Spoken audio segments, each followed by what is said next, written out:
YouTube channel में आपका स्वागत एवं अभिनंदन है। आज इस वीडियो में नगरीय भूमि उपयोग के प्रकार के बारे में अध्ययन करेंगे। नगरीय भूमि जो होती हैं उस भूमि का किस प्रकार से जैसे आवासीय उपयोग हो रहा है या सार्वजनिक या निजी तौर पे उपयोग हो रहा है, किस प्रकार से जो इसके प्रकार हैं उन प्रकारों के बारे में सामान्यतः अपन अध्ययन करेंगे। तो सबसे पहले अपन देखेंगे नगरीय जो भूमि है उस नगरीय भूमि उपयोग के जो प्रकार है यानी type of urban land use, यानी नगरीय भूमि उपयोग के वर्गीकरण में प्रसिद्ध नगर नियोजक हार्लैंड बार्थोलोमेव का प्रयास उल्लेखनीय रहा है। इन्होंने भूमि उपयोग के आधार पर संपूर्ण नगरीय क्षेत्र को दो बड़ी श्रेणियों में रखा है। दो जो बड़ी श्रेणियां हैं वो दो बड़ी श्रेणियां कौन कौन सी है, तो सबसे पहली जो है विकसित क्षेत्र जैसे एवं दूसरी जो है वो रिक्त क्षेत्र।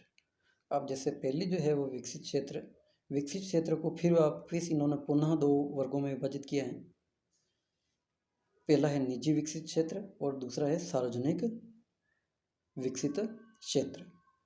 फिर निजी तौर पर जो विकसित क्षेत्र है उसके फिर इन्होंने 6 जो उप प्रकार इन्होंने बताए हैं।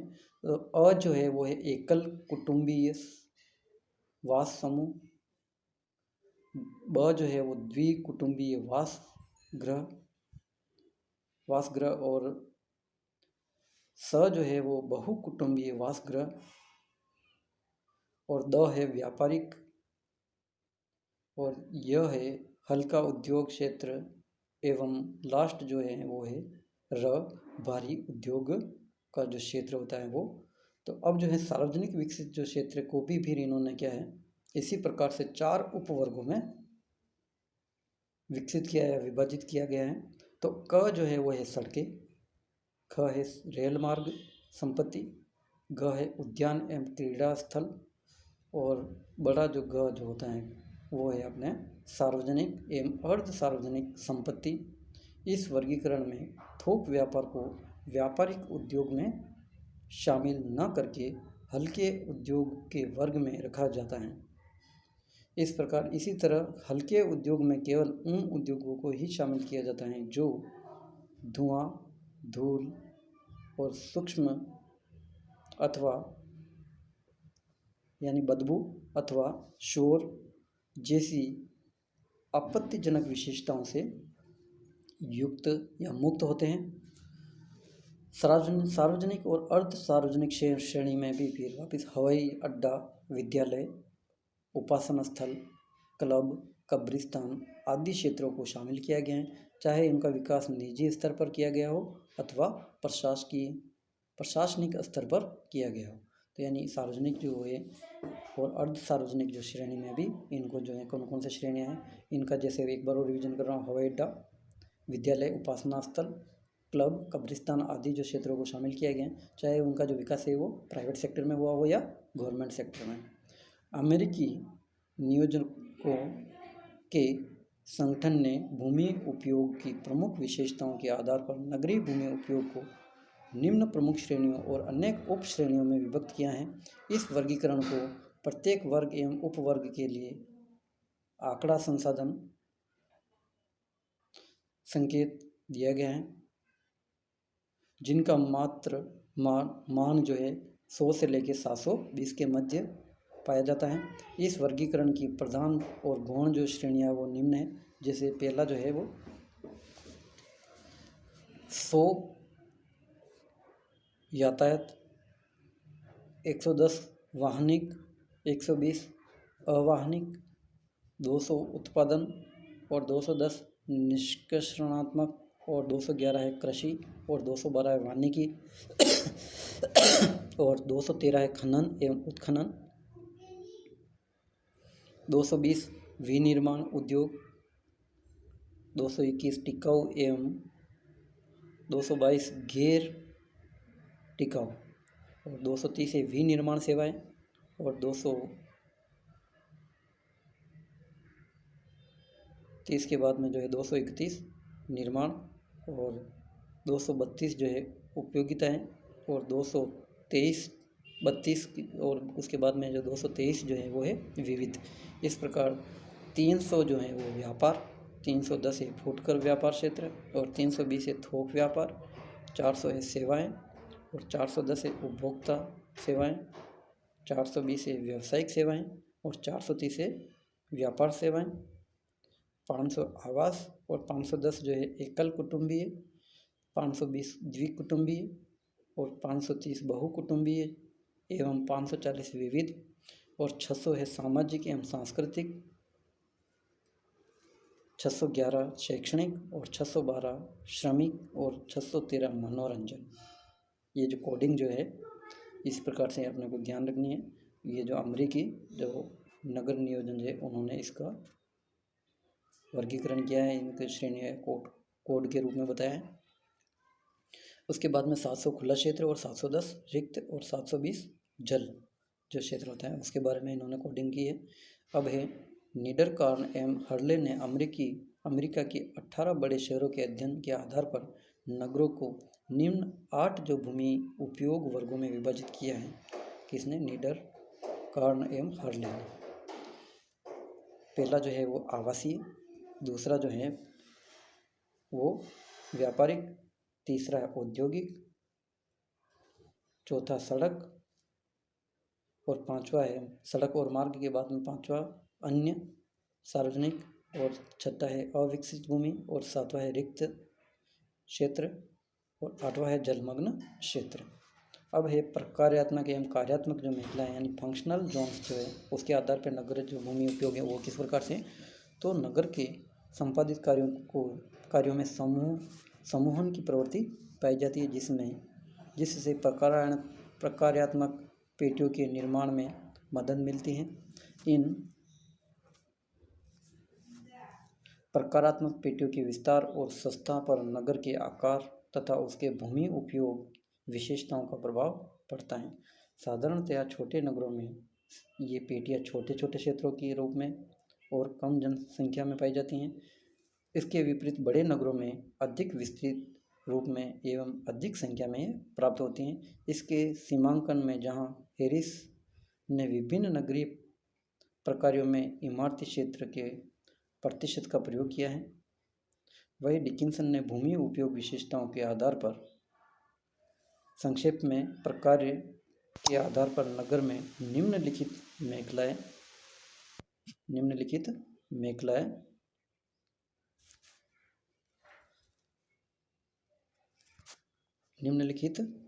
इन्होंने जो बताई हैं तो वो कौन सी हैं, तो वो जो हैं अब जो अपन देखेंगे इसमें पहली जो है वो है व्यापारिक मेखला। किसने बताया? ये डिकिंसन ने। ये अपने को ध्यान रखना है, डिकिंसन के अनुसार है, ठीक है। पहली क्या है? व्यापारिक, दूसरी आवासीय, तीसरी प्रशासनिक और चौथी औद्योगिक और पांचवी धार्मिक और छठी शैक्षणिक और सातवीं मनोरंजन और आठवीं सार्वजनिक और नवीं है चिकित्सालय और 10वीं कृषि क्षेत्र इत्यादि। तो अब जो है ये डिकिंसन के अनुसार जो है इनको अपन डिटेल्स में जो यहाँ पे देख लेंगे, ठीक है। तो पहला जो है वो है व्यापारिक आवासीय के ये जो डिटेल में अपन देख रहे हैं, पहला है व्यापारिक क्षेत्र। और व्यापारिक जो क्षेत्र है, व्यापारिक क्षेत्र यह क्षेत्र आवासीय क्षेत्र के निकट तथा कभी कभी उसके मध्य में स्थित होते हैं। अक्सर यह नगर के मध्य भाग में पाया जाता है। ये अपने को ध्यान रखना है, यानी जिसको अपन CBD के भी नाम से जाना जाता है। सामान्यतः यह नगर के मध्य भाग में पाया जाता है। अक्सर यह नगर के मध्य भाग में पाया जाता है। थोक व्यापार के अलावा फुटकर व्यापार के क्षेत्र मिले जुले रूप में पाए जाते हैं। नगर का यह सबसे महत्वपूर्ण भूमि उपयोग होता है और इस क्षेत्र में सर्वाधिक गमनागमन, परिवहन मार्गों की सघनता और ऊंची इमारतें पाई जाती हैं। पाश्चात्य देशों में व्यापार को व्यापक अर्थों में लेते हुए इसके अंतर्गत विनिमय की सभी क्रियाएं और सेवाओं की जो शामिल किया गया है। इस प्रकार थोक, फुटकर एवं सरकारी व्यापार, वित्त, बीमा और अचल संपत्ति, व्यावसायिक, व्यक्तिगत तथा व्यापारिक सेवाएं आदि सभी कुछ इसकी परिधि में सम्मिलित हो जाते हैं। और व्यापारिक कार्यों के स्थानीयकरण, व्यापारिक जो कार्य हैं उसमें व्यापारिक कार्यों के स्थानीयकरण में यातायात मार्गों की अभिगम्यता का विशेष प्रभाव होता है। और प्राउड को फूड ने फिलाडेल्फिया के अध्ययन के आधार पर व्यापार क्षेत्र को निम्नलिखित 5 भागों में विभाजित किया है। अब व्यापारिक जो क्षेत्र है उसको भी वापस किया है प्राउड ने, जो है प्राउड फूड ने विभाजित किया उसका 5 उपवर्गों में।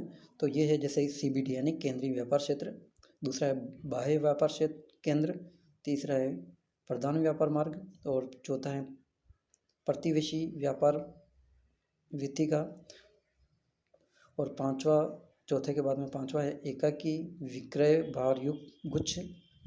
और करोल ने नगर के व्यापार क्षेत्र को 4 प्रमुख वर्गों में विभक्त किया है। करोल नामक जो विद्वान है उन्होंने जो है 4 वर्गों में विभाजित किया है, उपवर्गों में व्यापार क्षेत्र को। तो पहला जो है वो CBD ही है इनका भी, दूसरा है प्रादेशिक व्यापार क्षेत्र, तीसरा है प्रतिवेशी व्यापार जनपद, चौथा है स्थानीय व्यापार क्षेत्र। इसी प्रकार बेरी ने आकृति एवं प्रकार के आधार पर इसे 3 प्रमुख वर्गों में विभक्त किया है। पहला जो है वो केंद्रीय व्यापार क्षेत्र। अब जो है अपन सामान्य रूप से जो है अलग अलग विद्वानों के अनुसार अब याद नहीं भी रहे तो भी अपने को कॉमन रूप से जो है इस प्रकार से नागरिक जो भूमि उपयोग है वो इसी क्रम में सामान्यतः अपन लिख सकते हैं। तो पहला जो है वो CBD यानी केंद्रीय व्यापार क्षेत्र यानी सेंट्रल बिजनेस डिस्ट्रिक्ट। यह नगर का हृदय क्षेत्र होता है। इसे केंद्रीय यातायात क्षेत्र, केंद्रीय वाणिज्यिक क्षेत्र या केंद्राभिमुखी क्षेत्र और वाणिज्यिक क्रोड आदि नामों से भी जाना जाता है। यानी अलग अलग नामों से भी जाना जा सकता है। जैसे कौन कौन सा केंद्रीय व्यापार जो क्षेत्र हैं उसको, इसे केंद्रीय यातायात केंद्र क्षेत्र, केंद्रीय वाणिज्यिक क्षेत्र, केंद्राभिमुख क्षेत्र, वाणिज्यिक क्रोड आदि नामों से जाना जाता है। यह नगर का अत्यधिक भीड़भाड़, ऊंची बहुमंजिली इमारतों और सर्वाधिक क्रय विक्रय का केंद्र होता है। यहाँ अधिकतर फुटकर बिक्री की दुकानें होती हैं। यह क्षेत्र परिवहन के साधनों की सुगमता के कारण सर्वाधिक अभिगम्य होता है। इसकी स्थिति नगर के केंद्रीय भाग में पाई जाती है। ये जो अपने को ध्यान वैसे सबको है, पहले भी कई बार आ चुका है। यानी CBD जो होता है नगर के केंद्रीय भाग में इसकी स्थिति पाई जाती है। नगर के आकार या महत्व के आधार पर CBD का आकार प्रभावित होता है। यहाँ भूमि का मूल्य सबसे ऊंचा होता है, ये अपने को ध्यान रखना है। यहाँ का भूमि का मूल्य ऊंचा होता है तथा बाहर की तरफ भूमि के मूल्यों में निरंतर ह्रास होता जाता है। यह नगर की सर्वाधिक महत्वपूर्ण भाग है। यह नगर का सर्वाधिक महत्वपूर्ण भाग है। यहाँ दिन में काफ़ी भीड़भाड़, लेकिन रात्रि में यह वीरान सा हो जाता है। इसलिए इसे नगर के मृत हृदय यानी डेड हार्ट के नाम से भी जाना जाता है। ठीक है, यानी मृत हृदय के नाम से इसको जाना जाता है।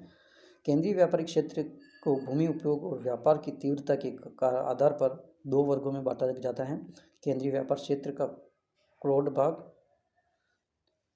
या ऑब्लिक होस क्रोड या व्यापारिक क्रोड, और फिर जो दूसरा जो है वो गौण क्षेत्र। ठीक है, ये ऑब्लिक में है। ठीक है, इसको व्यापारिक केंद्रीय व्यापारिक क्षेत्र भी कह सकते हैं, का क्रोड भाग भी कह सकते हैं, या फिर होरस कोड या व्यापारिक क्रोड भी जाना जा सकता है। और दूसरा जो है वो गौण क्षेत्र। अब एक केंद्रीय व्यापार क्षेत्र का सीमांकन किस प्रकार से होता है तो केंद्रीय व्यापार क्षेत्र का सीमांकन वैसे उपयुक्त विशेषताओं के आधार पर केंद्रीय व्यापार क्षेत्र का मापन और मानचित्रण आसान सा लगता है, लेकिन वास्तविकता में ऐसा नहीं हो, क्योंकि जैसा अपन नगर के केंद्र में ऐसे गोला बना देते हैं, लेकिन वास्तविकता में ऐसा होता नहीं है। ठीक है, नहीं है। यह इसलिए क्योंकि केंद्रीय व्यापार क्षेत्र की बाह्य सीमा रेखिक न होकर के एक मेखला या बेल्ट के रूप में पाई जाती है, जिसका विलयन हासोन्मुख पेटी के अंतर्गत होता है। इस तरह CBD में केंद्र से बाहर के भाग की ओर व्यापारिक समानता या सघनता, यातायात तीव्रता और भूमि मूल्य आदि में क्रमिक ह्रास पाया जाता है। जिसका मापन एक कठिन कार्य है। इस दिशा में भूगोलवेत्ताओं समाजशास्त्रियों और आदि के द्वारा जो है इनमें महत्वपूर्ण प्रयास किए जा रहे हैं। ठीक है, अब है सीबीडी के सीमांकन में अमेरिकी विद्वान मर्फी एवं वांस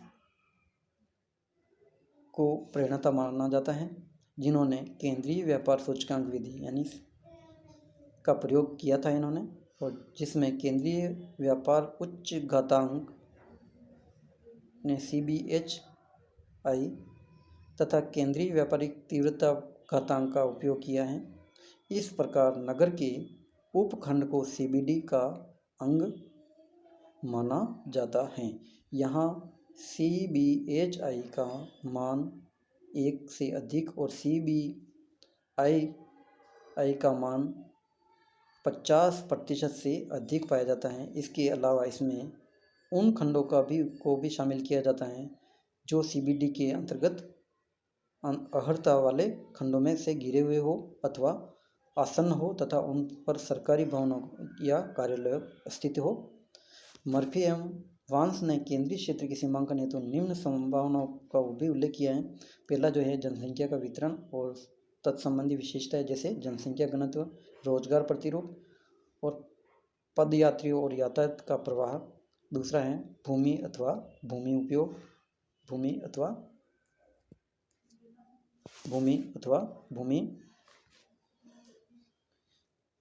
की पेटियों के नाम से व्यवहृत किया जाता है।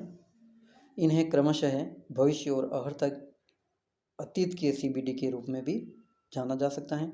इस तरह केंद्रीय व्यापारिक क्षेत्र नगर का अस्थिर क्षेत्र न होकर के सतत परिवर्तनशील, यानी ये परिवर्तनशील यानी जैसे जैसे नगर का विकास होता जाता है CBD का भी विस्तार जैसे जैसे होता जाता है, जिसके सीमांकन में भूमि मूल्य एवं भूमि उपयोग संबंधी मिले जुले आंकड़ों का प्रयोग इसमें अधिक उपयुक्त होता है। अब जो दूसरा जो है वो है आवासीय क्षेत्र। आवासीय क्षेत्र की बात करें तो प्रकारात्मक दृष्टि से, यानी आवास यानी रेजिडेंशियल जो एरिया जो होता है या जोन जो होता है, तो प्रकारात्मक दृष्टि से व्यापारिक भूमि उपरांत के बाद आवासीय क्षेत्र नगर के सामान्य भूमि उपयोग में दूसरा विशिष्ट स्थान रखता है। यानी व्यापारिक क्षेत्र के बाद में दूसरा जो महत्वपूर्ण जो स्थान रखता है वो है आवासीय क्षेत्र उपयोग में दूसरा विशिष्ट स्थान रखता है। नगर के विकसित क्षेत्र का 1/3 यानी लगभग 33% से अधिक भाग इसमें शामिल हो सकता है। समयानुसार आवासीय क्षेत्र की संरचना और विस्तार में भी परिवर्तन होता जाता है। जैसे जैसे नगर का विस्तार हो या विकास होता है तो वैसे वैसे आवासीय क्षेत्र का भी विस्तार होता जाता है। आवासीय क्षेत्र अनिवार्यतः सभी नगरों में पाया जाता है। इसी के द्वारा नगर अपनी सीमा में निवास करने वाले लोगों की आवासीय आवश्यकताओं की पूर्ति करता है, यानी वो श्रमिकों की पूर्ति करता है। आवासों के स्थानीयकरण एवं चयन में नगरीय सुविधाओं जिसमें स्वयं आवास की विशेषताओं जैसे किराया, क्रय कीमत आदि तथा निवासियों की पसंद, क्षमता आदि का प्रभाव भी देखा जाता है। नगर के विभिन्न भाग में स्थित आवासीय क्षेत्र एवं उनकी विशेषताएं भिन्न भिन्न प्रकार की पाई जाती हैं। जहाँ CBD के पास निम्न आय वर्ग के गिरावट के आवासीय क्षेत्र स्थित होते हैं, यानी वहाँ पे जो है जैसे स्लम्स वगैरह जो हैं वो आपको पाए जा सकते हैं, यानी निम्न आय वर्ग के लोगों के यहाँ पे रहते हैं। ठीक है, पुराने मकान भी हो सकते हैं यहाँ पे। यहाँ नगरीय केंद्र यहाँ पे जो है यहाँ पे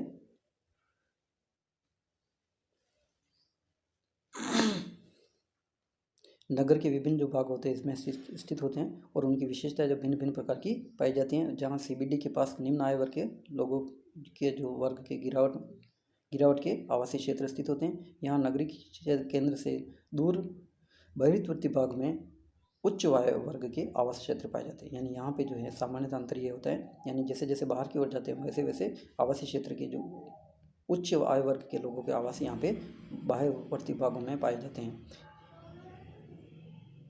इसी प्रकार जहाँ नगर के कुछ लोग CBD के समीप रहना पसंद करते हैं तो कुछ लोग या रोजगार स्थलों के समीप तथा दूसरे प्रदूषण मुक्त उपनगरीय क्षेत्रों को आवास हेतु उपयुक्त मानते हैं। इस तरह गरीब वर्ग के लोग नगर के उन क्षेत्रों में निवास करना चाहते हैं जो उनके कार्यस्थल के समीप हो, यानी जहाँ पे वो रोज़गार जहाँ मिलता है तो वो यानी औद्योगिक क्षेत्र या जहाँ पे कार्य कर रहे हैं उनके समीप ही ज़्यादा रहना पसंद करते हैं, क्योंकि वो आने जाने का किराया वहन नहीं कर सकते, तो सामान्यतः वो उनके नज़दीकतम ही जो कच्चे पुराने जो मकान जैसे भी मिल जाते हैं वहाँ पे वो निवास करना पसंद करते हैं। इसी तरह गरीब वर्ग के जो लोग हैं वो नगर के उन क्षेत्रों में निवास करना चाहते हैं जो उनके कार्यस्थल के समीप हो, जहाँ उन्हें कम किराया देना पड़े। इसके विपरीत धनी वर्ग के लोग खुले एवं प्रदूषण रहित क्षेत्र में रहना पसंद करते हैं। उनके लिए कार्यस्थल और आवास के बीच की दूरी कोई मायना या विशेष महत्व वो नहीं रखते हैं। ठीक है, यानी वो दूर भी अपना आवास बना सकते हैं अमीर लोग, यानी उच्च आय वर्ग के लोग। नगर के प्रचलित आवासीय क्षेत्र नगर के केंद्र यानी CBD के समीप पाए जाते हैं, जिनमें बहुपरिवारीय मकानों की महत्वपूर्ण बहुलता पाई जाती है। इसके विपरीत नए आवासीय क्षेत्र नगर के बाहरी भाग में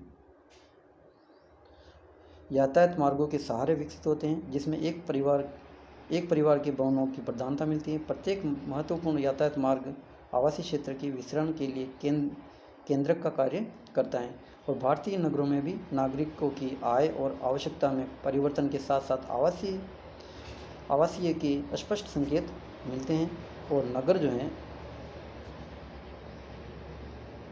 नगर में आवासीय क्षेत्र को दो प्रमुख पेटियों में विभक्त करते हैं। पहले जो है वो आंतरिक आवासीय पेटी और दूसरी जो है वो और के बाद बाह्य आवासीय पेटी।